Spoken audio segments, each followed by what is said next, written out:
ইসরায়েলের সঙ্গে বন্ধুত্ব সৌদি আরবের অনেক বেশি।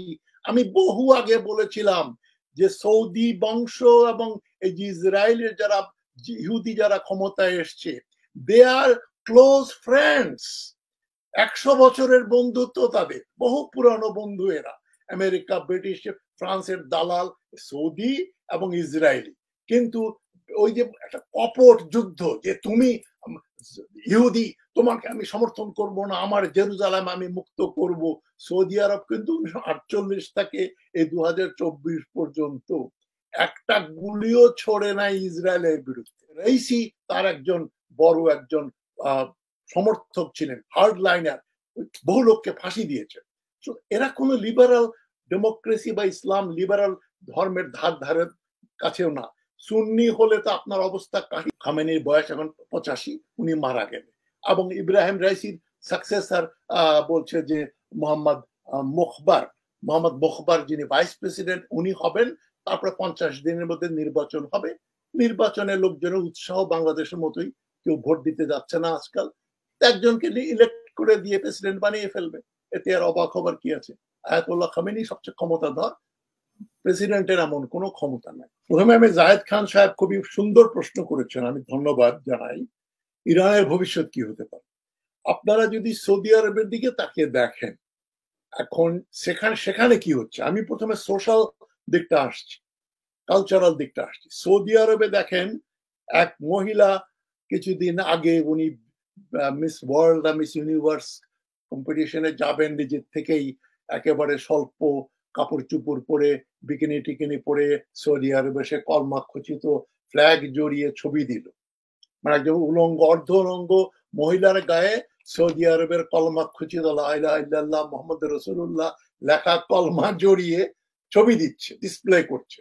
এবং তার কোনো বিচার টিচার হচ্ছে না, তাকে ধরে যে কতল করে দেবে ওই ধরনের কোনো হুমকি টামকি হচ্ছে না। এবং উপরন্তু কদিন আগে দেখলাম, পরশু দিনেই বোধহয় দেখলাম, সৌদি আরবে সুইম স্যুট পরে, মানে বিকিনি পরে মেয়েরা, যেটা বাংলাদেশেও হয় না, বাংলাদেশেও আপনার মেয়েরা ওই বিকিনি পরে সুইম স্যুট কম্পিটিশনে যাচ্ছে না এখনো।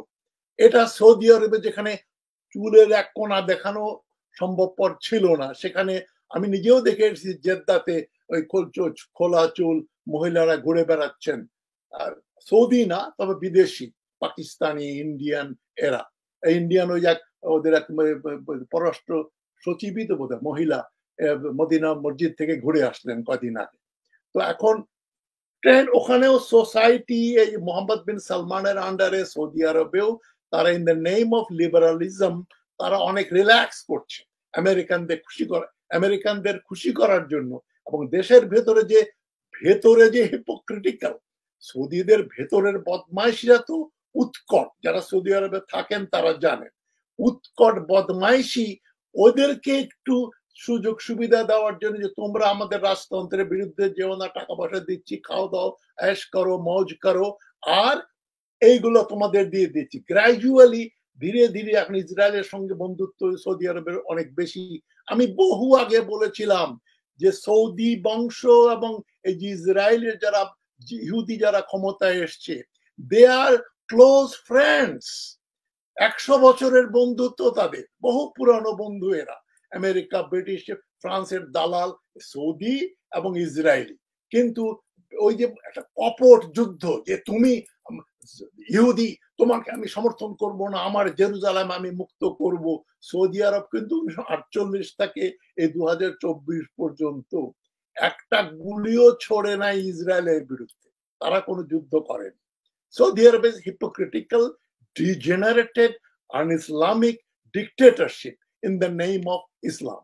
ইরানও একই ব্যাপার, ইসলাম, ওরা শিয়া ইসলামের নামে সেখানেও এক ধরনের ডিজেনারেশন আছে, জনগণকে ব্রেইন ওয়াশ করে।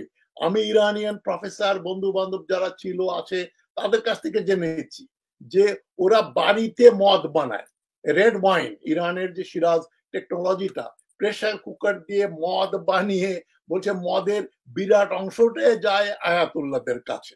এই মোল্লা সাহেবরা সব মদ খান, এবং এক ধরনের হিপোক্রিটিক্যাল ব্যাপার, রাখ ঢাক, এবং অটোক্রেসিটাই গণতন্ত্র বাংলাদেশে যেমন এখন গণতন্ত্রের নামে অটোক্রেসি, আমরা গণতান্ত্রিক, আমরা স্বাধীনতার চেতনাধারী, এটা বলে জনগণের ব্রেন ওয়াশ করে যেই একটু ভিন্ন মত দেখছেন ধরে জেলে দিচ্ছেন না গায়েব করে ফেলছেন। ইরান একই ঘটনা করছে। এই যে রাইসি বহু লোককে গায়েব করেছে, বহু লোককে ট্রাইব্যুনালে ফাঁসি দিয়েছে, একেবারে বাংলাদেশের মতো। বাংলাদেশে যেখানে আব্দুল কাদের মোল্লার যাবজ্জীবন কারাদণ্ড হলো, ওইটা আন্দোলন করিয়ে যেভাবে ওটা ফাঁসিতে পরিবর্তন করা হলো, একই জিনিস ইরানেও ঘটে। এবং রাইসি তার একজন বড় একজন সমর্থক ছিলেন, হার্ড লাইনার, বহু লোককে ফাঁসি দিয়েছে। এরা কোনো লিবারাল ডেমোক্রেসি বা ইসলাম লিবারাল ধর্মের ধারের কাছেও না।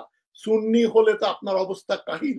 ওই যে ইরানিয়ান বেলুচিস্তানে যে সুন্নিদের মসজিদ আছে, কিছু সুন্নিরা থাকেন, তাদের একেবারে তারা কোন ঠাসা, তাদের ভারতের মুসলমানদের মতো ইরানের সুন্নিদের অবস্থা।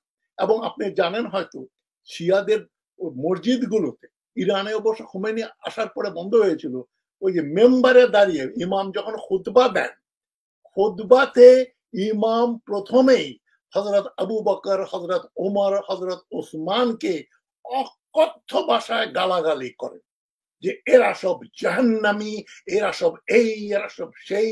হযরত ওমরকে বিশেষ করে। কুয়েতের মসজিদেও এটা হয়। এবং কুয়েতের এক ইমামকে আমি শুনেছি লন্ডনে বক্তৃতা দিচ্ছে, হযরত ওমর সম্বন্ধে যে ভালগার কথাবার্তা বলেছে, ওই যেটা যে বাংলাদেশে ওই যে নাস্তিক ব্লগাররা হযরত রাসূলুল্লাহ সম্বন্ধে যেরকম কথাবার্তা বলেছিল, একই কথাবার্তা ইরানিয়ান শিয়া মুফতিরা মসজিদে দাঁড়িয়ে বলে। সেই ইরানে সম্বন্ধে অনেকের খুব ইলিউশন থাকতে পারে, ইসলামিক বিপ্লব। এটা হচ্ছে একটা, যারা আসলে জানেন আসল তথ্যটা তারা বল করেন এটা নর্থ কোরিয়া এবং রাশিয়ার মতো একটা dictatorship in the name of ইসলাম।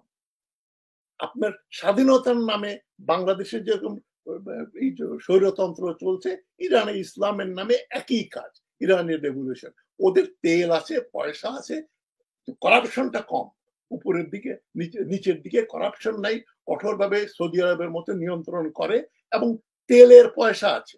ওদের ইনফ্রাস্ট্রাকচার ডেভেলপমেন্ট হয়েছে সেই প্রথম রেজা শাহর সময় থেকে, 1920-এর দশক থেকে তারা ডেভেলপমেন্ট করছে, যেটা বাংলাদেশ পাকিস্তানে হয় নাই, এবং এত পয়সাও বাংলাদেশ পাকিস্তানের নাই। ইরানের অনেকগুলো অ্যাডভান্টেজ ছিল, ফলে ইরানের রেভলিউশনটা যেটা হলো, ওটা কিন্তু একটা পরিবেশটা ছিল, রাষ্ট্রটা ছিল কিন্তু দুর্বল না, গরিব না। ইরান কোনো গরিব দেশ ছিল না। পশ্চিমা শক্তিদেরকে তারা চ্যালেঞ্জ করে ক্ষমতায় বসছে, এটা সত্য। ইরানিয়ান ভবিষ্যৎ সম্বন্ধে যে বলছেন আমাকে, এই যে ইব্রাহিম রাইসি, উনি তো ইরানিয়ান ফেমিনিস্টদের কাছে হেরে গেছেন, যেটা আমি বললাম একটু আগে। ইরানে এখন মেয়েদের, মানে যাদের বয়স 40-এর কম, 40-এর কম বয়সী কোনো মেয়ে এখন মাথায় চাদর দিয়ে ঘুরে না।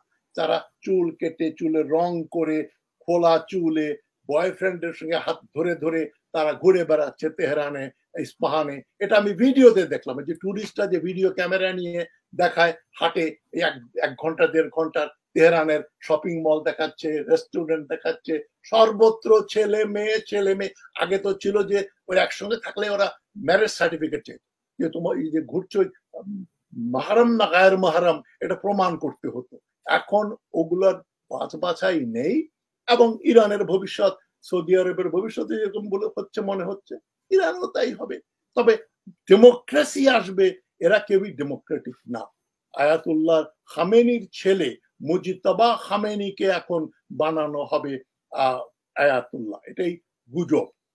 এবং খামেনির বয়স এখন 85, উনি মারা গেলে।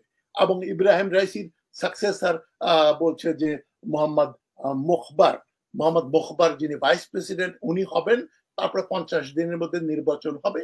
নির্বাচনে লোকজনের উৎসাহ বাংলাদেশের মতোই, কেউ ভোট দিতে যাচ্ছে না আজকাল। একজনকে ইলেক্ট করে দিয়ে প্রেসিডেন্ট বানিয়ে ফেলবে, এতে আর অবাক হবার কি আছে?